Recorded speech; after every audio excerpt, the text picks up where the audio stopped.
Hi everyone, my name is Seyi, and this is the Iterate Podcast. This is a podcast where we talk to entrepreneurs about their experience starting and founding businesses. This week we're talking to Trevor Abbott.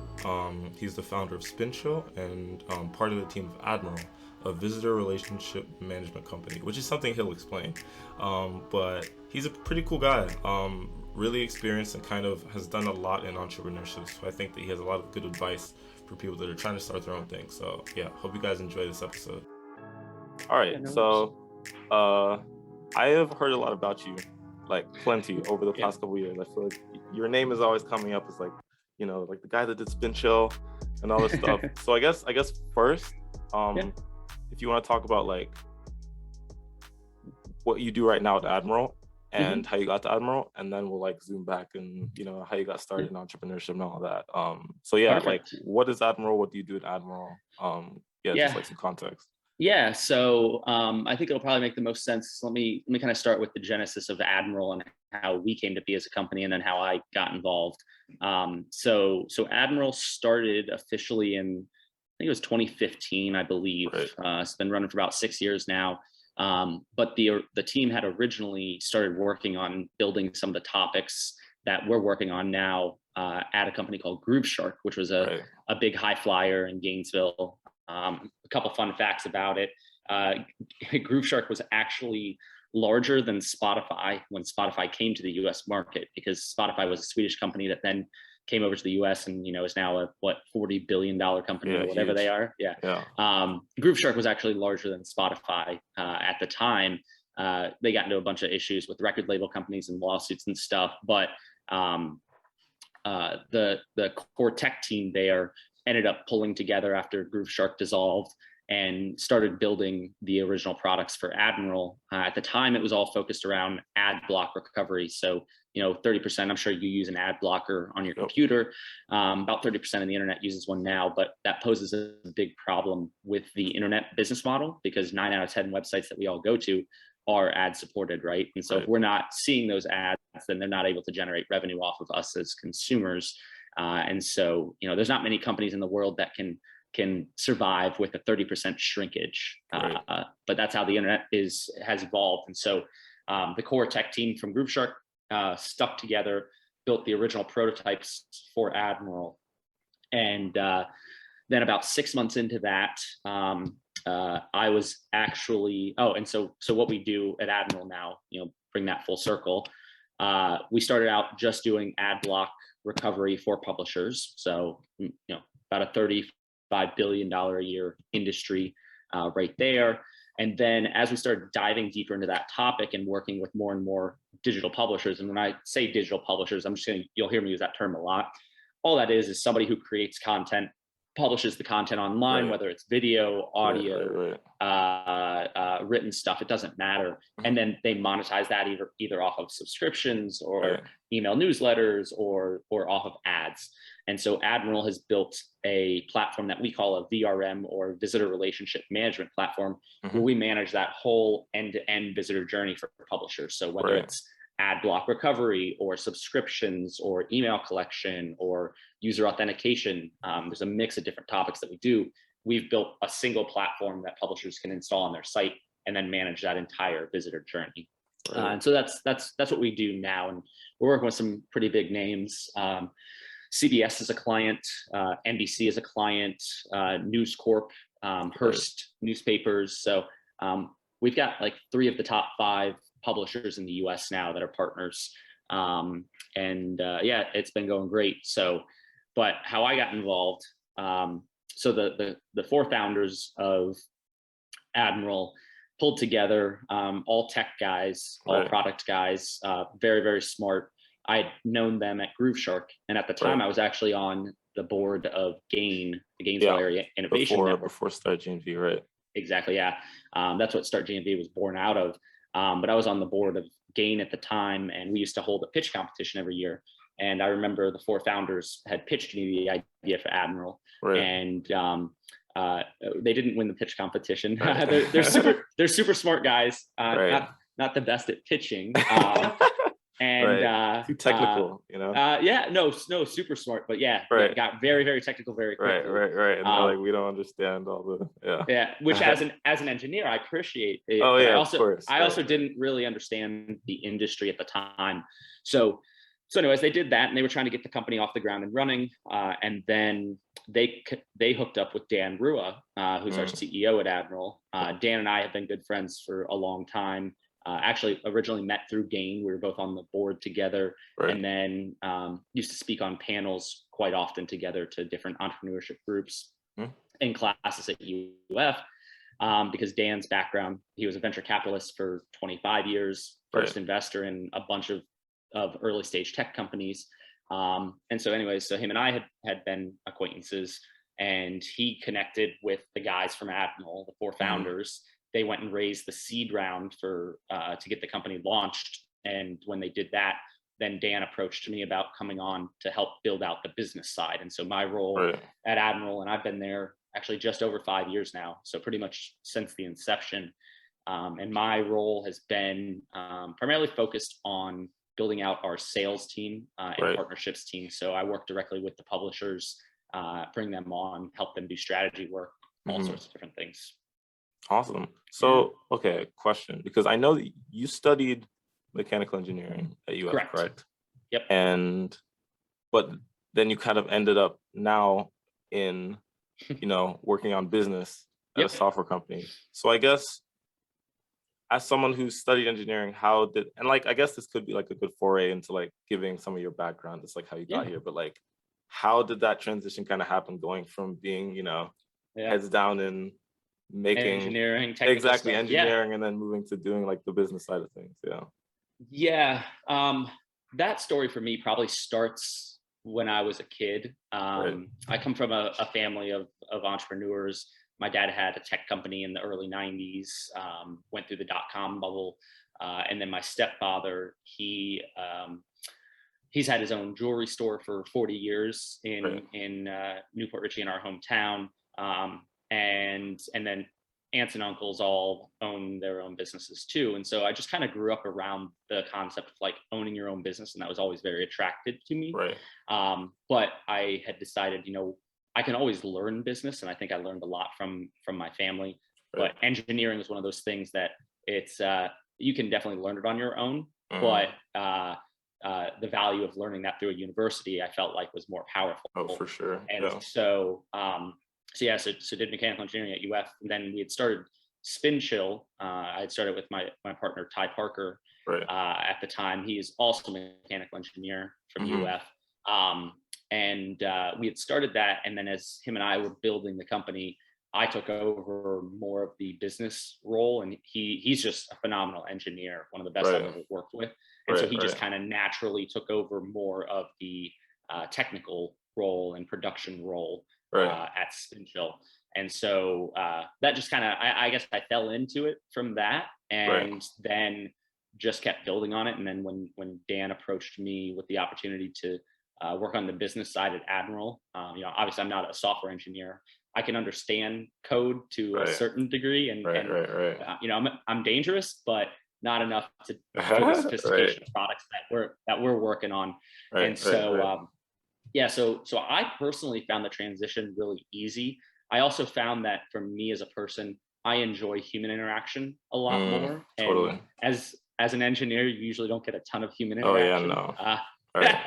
And so I just felt like it was right place, right time, and really where I saw myself going. I enjoy, and we've hired other engineers to work on the sales side at Admiral, and other companies I've been with, having the mindset. So I always tell people that engineering is less of a discipline and more of a mindset of, if a problem is put in front of you, you're going to figure out a way how to solve that problem. And even if you're not an absolute expert at that particular thing you're trying to solve, the engineering mindset teaches you to, one, not give up, but two, troubleshoot and figure out a way to solve that problem. And so taking that mindset into a sales and business role has actually been very beneficial, because I can help short circuit a lot of the big sales that we do. So Like for instance, we're actually right before we hopped on this call, I was on a call with CNN,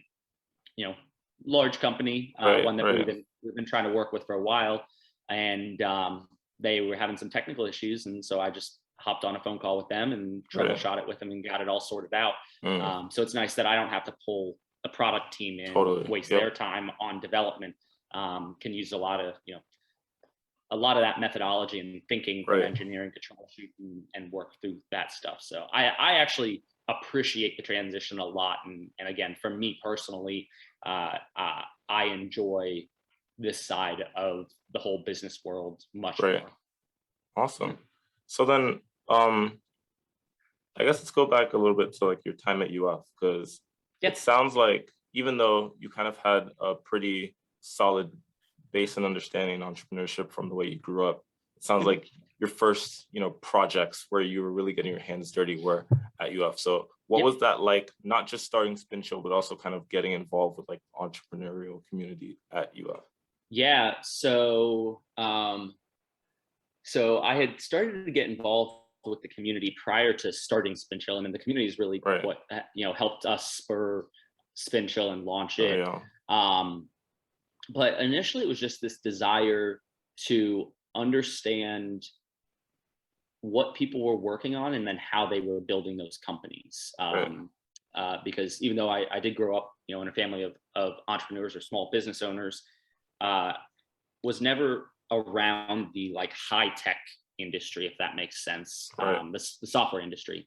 And so, and a lot of the companies in Gainesville have really excelled in that category. So I was just very curious about it. And so I started reaching out to all the local CEOs and entrepreneurs and business leaders and just setting up meetings with them and going out to lunch with them and just getting to know them for no, really for no like personal reason or no business reason, I should say, for like personal gain. It was more out of curiosity to just figure out how these people were doing it and then just learn about the Gainesville community. And then it kind of just snowballed from there. Honestly, it was like met with one person and then they would be like, hey, you need to go meet with this person and that person.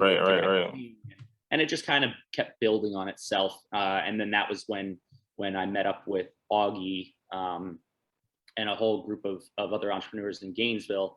And they really took me under their wing. And I mean, then I dove in head first and just ran after it. So yeah, it was, kind of, we were talking before the call a little bit. And, one of the things that I've always seen, there's this opportunity in Gainesville.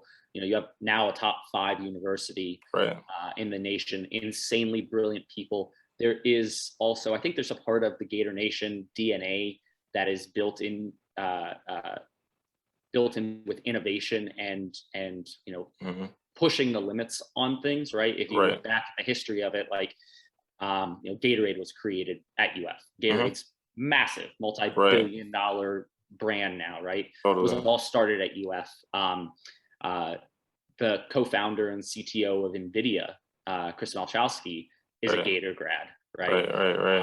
So I think that it is in the DNA of Gators, but I just always saw that there was this gap between what was going on at the university and what was going on through the education piece, and it didn't quite translate into getting people plugged in with the community. And if you look at other thriving startup communities and innovation communities like San Francisco, right? You got Stanford there. And if you've ever been out to their campus, like it doesn't feel like there's a separation between the innovation community and the university there. Like they're all kind of intertwined.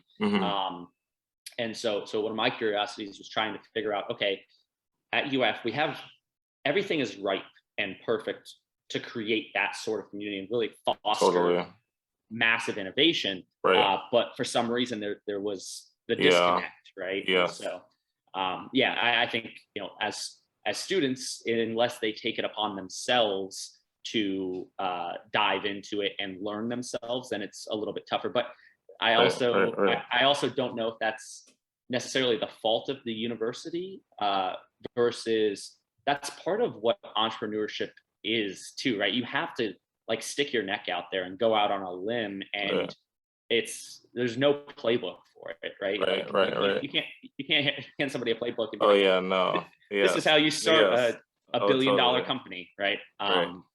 And so part of it is getting out of your comfort zone and doing it. So that was kind of what led me into it, and then that's just been part of my journey ever since. And again, I still think Gainesville is ripe for the startup and innovation sector.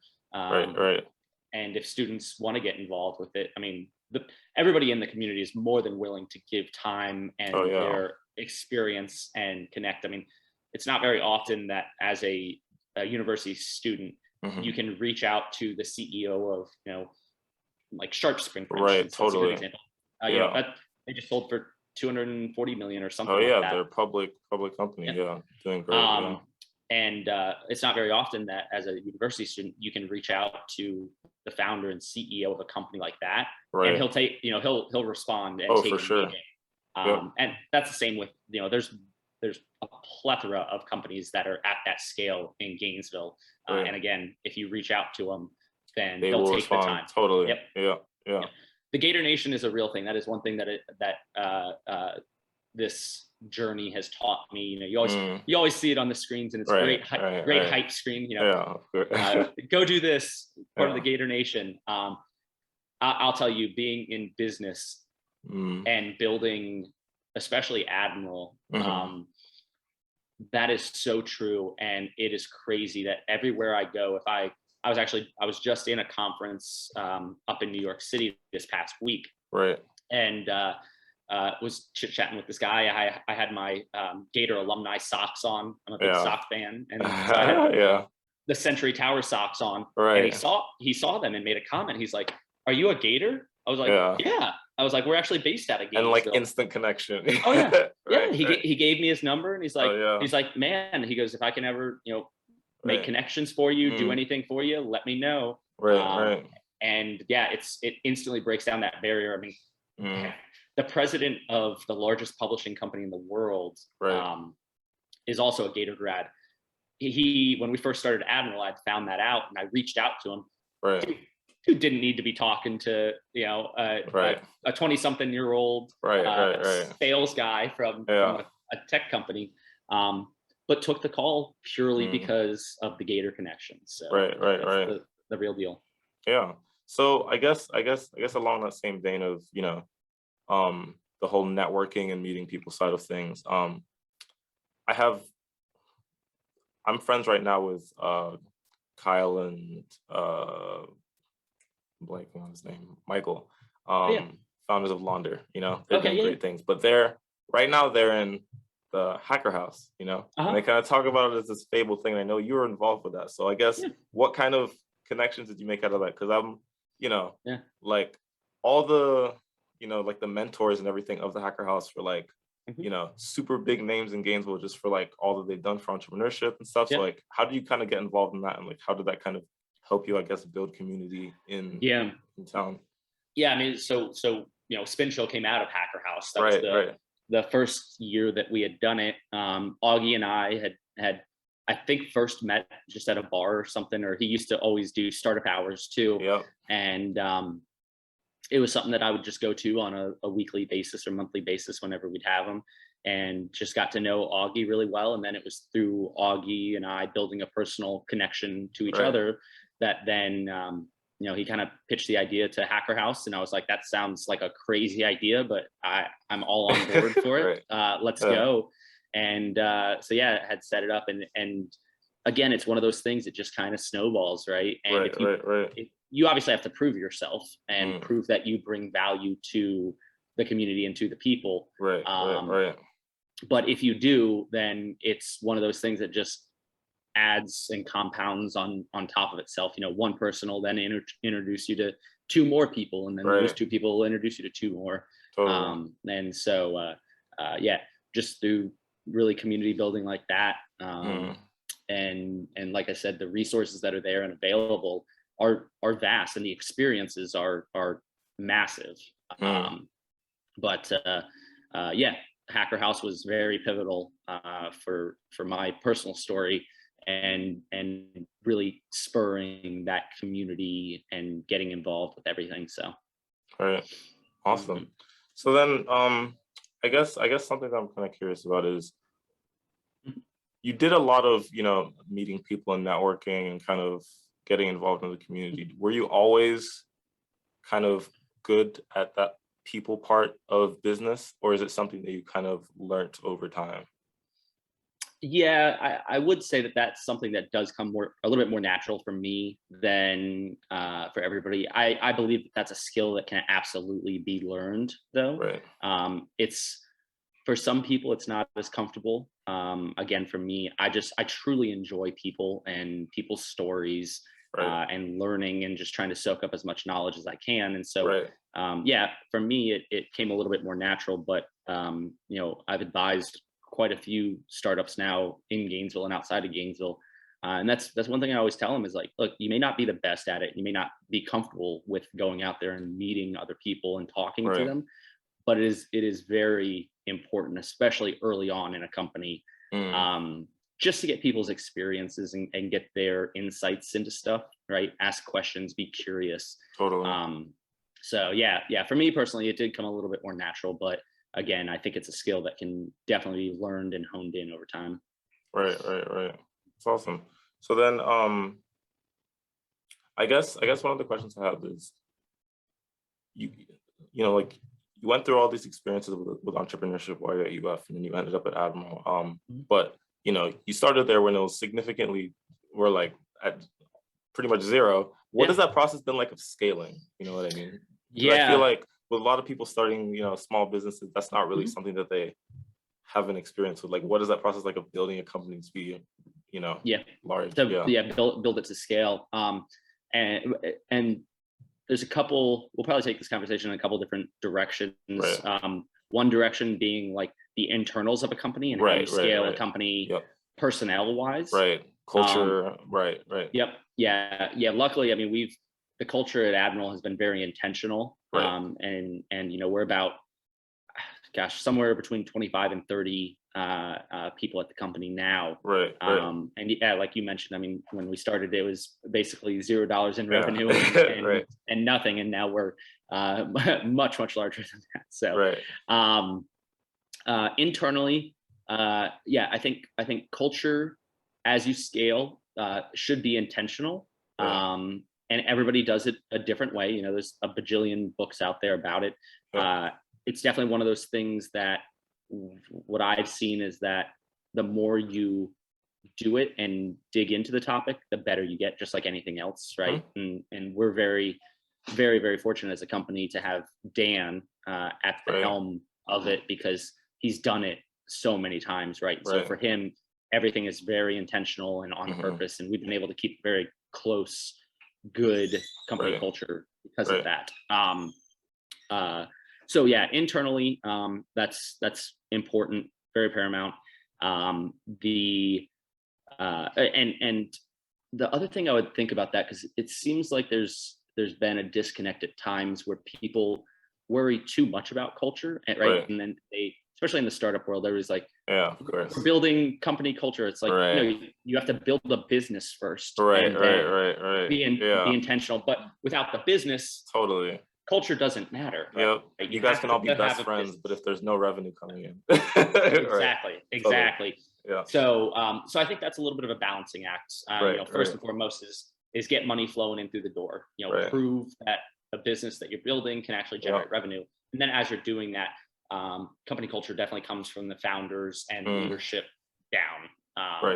And so yeah, they work hand in hand. But I think that's a big piece where I've seen people miss the mark, where they try to build the company culture before building the company, and it usually ends up failing, unfortunately. So yeah, company culture, adding more headcount, it always you just have personal dynamics that play into it, right? And retention and getting people caught up to speed on how the product works, the industry that you work in, everything like that. So that stuff takes time, but again, if you're intentional about it and hire smart. So one of the principles that we we live and die by at Admiral Right. is we hire very slowly, Right. but we haven't fired anybody, but if Right. somebody leaves, they tend to leave pretty quickly. It's not Mm. a drug out process. They know pretty quickly, and we know as a company if somebody's going to be a good fit Right. for what Whether we're it's a trying fit, to right. what we're trying to do. And again, I think that's because we take so much time on the front end of hiring people Right. that we pretty much know if they're going to be a fit before they come into the company. Yep. I would say that's good advice for anybody building a company, Right. as you scale. And then externally, scale from a sales perspective and just volume of like companies that we work with, right? So when we started, we were working with like, you start with one company, one Right. client, and then add another, and then Right. add another. But we were pretty small for the first year or so. Maybe had a handful of clients, and now we're up into I don't even know what the last number is, but we're Right. dealing with these big, massive media companies, Right. NBC, CBS, companies that are multi-billion-dollar companies, and to navigate them from a sales perspective is a difficult thing to do and takes time. Right. But one of those things that you kind of have to figure out, and it's different for every industry. There's common themes, I think, about selling to enterprise clients, but it's having to navigate a lot of personal relationships with multiple stakeholders, right? Yep. So like, for instance, the companies I just mentioned, we have to deal with 10 to 20 people on a daily basis within those companies to actually get things pushed forward or moved or get the deal done. Right. And then ongoing, right? Then you have all the account management side of business and making sure that those clients stay happy and of course, and don't leave you. And so that poses its own challenges too. But that's definitely one of those things that, again, I think you need to be intentional about how you do it. I'm a big fan of trying things and iterating as quickly as possible, right? Taking the engineering mindset of development into the sales and business role. And that was one of the big challenges that we had at Admiral early on. Is it was tough for us to land our first big client, and NBC was our first big client. And it really spun out of the idea that we had tried to build what's called an inside sales model, to where everything was done virtually, right, on Zoom meetings and email and phone calls and stuff like that. And we just found that breaking into the big clients, we weren't getting great traction doing it that way. And so what I did is I flew on a plane up to New York, because that's where like 75% of our large clients are based out of, or potentially large clients. And so, this was probably 4 years ago now, at least. I just flew up to New York City for a month and literally just essentially went around knocking on doors of these big publishers and scoring meetings with them. And that's where we, landed like our first 2 or 3 big clients then. And so we kind of had to shift our business model a little bit over time, and we still do a lot of inside sales, but more and more of it is hitting the road, meeting people in person, because you can just shorten the business cycles significantly. Oh, I'm sure. Meeting somebody face to face and shaking hands and talking to them that way. So right. What was like? I'm sure you did a lot of this with like the previous ventures that you were involved in. What was that process like of learning how to pitch an idea, and kind of like I guess that, and then like selling the thing that you're making. Like, what is that process like? So a couple like nuggets that I've gained over the years from some of my mentors and stuff, and what's kind of shaped me and how I operate personally in this role is, again, you can't be scared to try things. Pitching is an iterative process. You gotta just do it, and the more you do it, the better you get at it. Hacker House and Augie, and actually joining pitch competitions early on. Pitch competitions and hackathons are great ways to learn and understand how to pitch, right? There's some general formulas, like things that you need to hit. But the thing that I found about pitching is once you know that, right, once you kind of have that map mapped out in your brain or sketched out on a piece of paper or something. Yeah. Then it's all about trying to figure out, okay, what are people keying in on? Like when I say this, what are people's reactions? And trying to get some sort of emotional reaction from people is very, very important in pitching. No matter if you're pitching for fundraising, if you're pitching to sell something, you've got to make it personal, and you've got to be able to connect emotionally with that person. Right. And so, yeah, I mean, and I'm still not the best at it. It's something I try and iterate on a daily basis. I've got things pretty refined for what we're doing now, but yeah, it's just kind of getting out there and trying it. And then once you do, take mental notes, take actual notes, and be like, okay, this didn't land well. Right. It's sort of like being a stand-up comedian, right? Like you've got to test things, see how people react, and then take that and keep building on it. So yeah, I would say you could read as many books as you want, you could watch as many pitch competitions, but until you have the practice, there's nothing compared to getting out and physically doing it. Whether it's at the end of the day, I consider it, you're always selling something, right? Whether you're selling yourself or selling a product or selling a business or trying to raise funds to start a business, you're selling something at the end of the day. And so just keep that in mind and keep it simple and make a human connection. And that I found always works out the best. Even with the enterprise sales, right? You'd think that there's some like magic trick. Some formula. Right. It's not. It's making a personal connection. And then once you do that, then just listening and asking questions from whoever it is you're selling to or working with, and figure out what their needs and wants are, and then figure out how you can service those needs and wants. And those tend to be the best pitches in general, right? I've seen a lot of different styles of pitching, but I've always seen that that's the most effective. Right. Awesome. All right, I have 2 more questions for you. Yeah, absolutely. You've kind of talked a lot about the whole process of iterating on pitching and iterating on, kind of like the soft skill side of things, but your products has kind of changed over time. You've kind of broadened the scope a little bit, whether, like how like at the beginning it was just on the ad revenue recovery part. What was that process like of iterating on the product, and how did you kind of land at the place that you are now product wise? Yeah.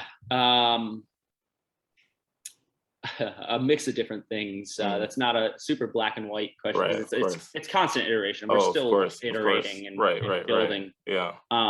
We try and really employ the concept of product-led growth as much as we can. And what that means in our scenario at Admiral is getting customers, then one, collecting data and seeing how customers are using the product. And then 2, just like actually talking to them, being like, hey, what do you think about this? Right. And then we'll ask them too, like, what other things can we build that would be helpful for you? That can be a slippery slope at times. Right. Depending, we're at a big enough scale now that we can collect a lot of data points on those things. And so if we have, a dozen clients that all say they want the same thing, then we'll devote our product resources to building that thing, because we already know we've got a market for it.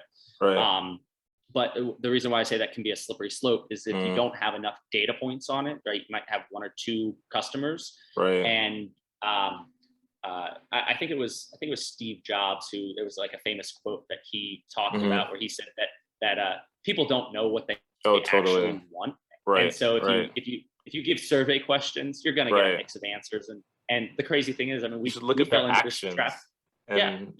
Totally. And so that's a lot more of the product-led growth concept is look at people's actions, look what they're actually doing, right? And then for some of those bigger ideas and the innovative concepts, collect as many data points as you can, but then also use your own judgment. Like if you're deep enough into whatever market or industry it is, use your own judgment. And if you see something open up and there's a gap there, then build something to fill it if it fits with your products.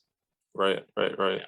Awesome. So we're constantly iterating on that stuff. But yeah, that's really how we do it. It's early on it was a little bit of a moving target because we were a new player to the market, and it was kind of innovating on something that hadn't existed before. And so when you're building something that never existed before to serve a need that is brand new. That's a little bit more tricky because you're trying to see what works essentially. You're running a massive scientific experiment. But then once you get into a company at scale, you can do it a lot more methodically and really map out. I mean, we've got like a 6-month roadmap of what our product team is building out of the next 6 months. And things change, but if you put a framework in place and have that timeline built out, then it sets the whole company up for success too. Because on the sales side, we need to know what new products our product team is coming out with, get educated on those. And at the same time, we need to create the feedback loop because we're interfacing with our clients every single day. We need to bring that data and information and share that with our product team and say, hey, look, I've had 5 people in the past day tell me that this is an area that they're having problems with. Is this something that we've explored? What do we think about, putting together a mock-up for this product and then decide from there, okay, is something that we're going to devote resources to or not? Right. Awesome. So I guess the last thing would be for someone that is, where you were a couple of years ago in the position where they're either, starting their own business or interested in doing so. What advice would you give to younger you? Talk to as many people as you can that have been there and done that. Be careful about doing what everyone says, if that makes sense. Let me give you like a couple scenarios and a couple areas where like we made missteps early on, and looking back on it, I wish that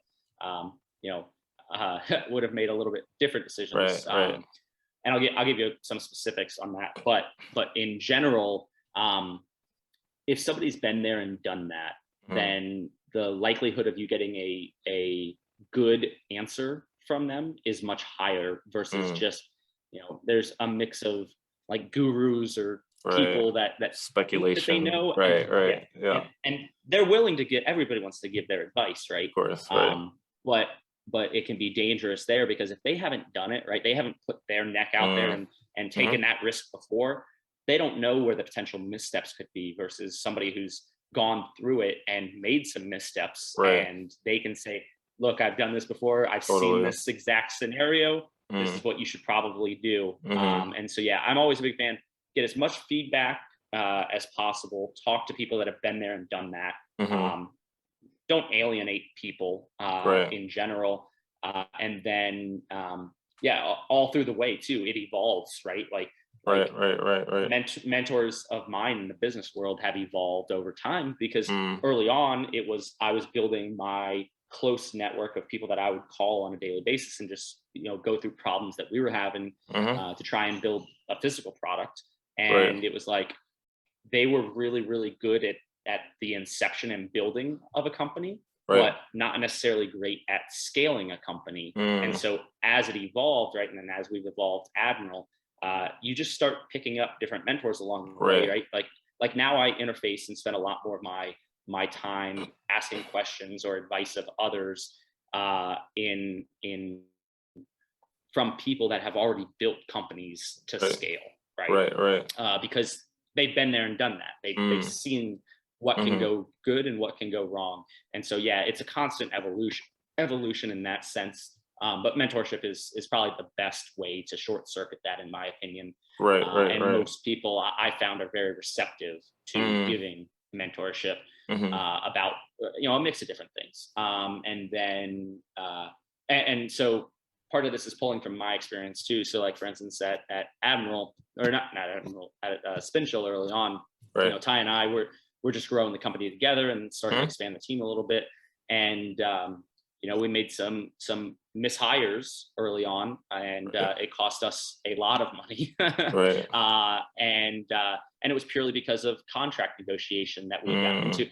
We had never negotiated a salesperson contract before. And so we did, and it ended up biting us in the butt. And, you learn from mistakes, but things like that, right? Like that's that's something that's not super complicated. And if we would Right. have just asked the right people Totally. and Right. said like, well, what do you think about this Yeah. contract?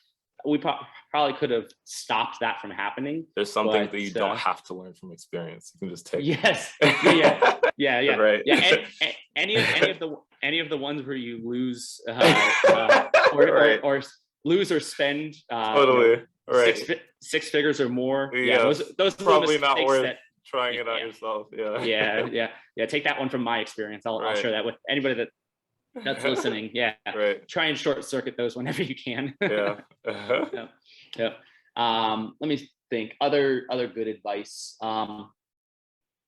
Again, every scenario is different, but I'm a big fan of building a company with co-founders, especially early on, and especially if it's a first-time founder scenario. Right. Again, once you do it, it's just like anything else. It gets easier every time that you do it. But early on, get a good co-founder or a small group of co-founders, and be very lenient with equity, in my opinion, early on. I believe, and this was something that I hadn't learned until later on, but I do believe I'm a big fan of everybody, even the founders, all being on vesting schedules. So that equity is not given out right away. Totally. They have to stick with the company and help build the company. Again, even as co-founders, because I've seen scenarios where two people might have a great idea. They build the company as co-founders. They own the majority of equity together, but they're not on a vesting schedule. Something happens where they then butt heads or want to part ways, and it's always a messy break because they're like, well, I've got my equity in the company and the company's valued at this, and it's but like I'm gonna stay on as the other co-founder and keep building it. So like, why do you get the same piece of the pie that I'm getting, right? And so I believe that that's just a very clean, easy way, and you take all the emotional side out of it, right? With business, the more emotions that you can remove from the situation, typically the better off that the whole scenario is going to play out. And so doing vesting schedules early on, even for founders or early employees, is, in my opinion, the best way to just say, look, it's non-emotional, right? This is what we agreed upon. This is how much equity you'll get for each period of time that you're with the company. And if you leave before then, you still have that equity that you had earned, but you're not getting more. Right? Totally.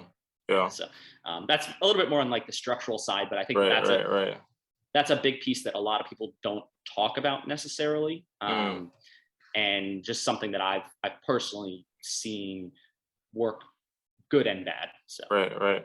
Yep. Awesome.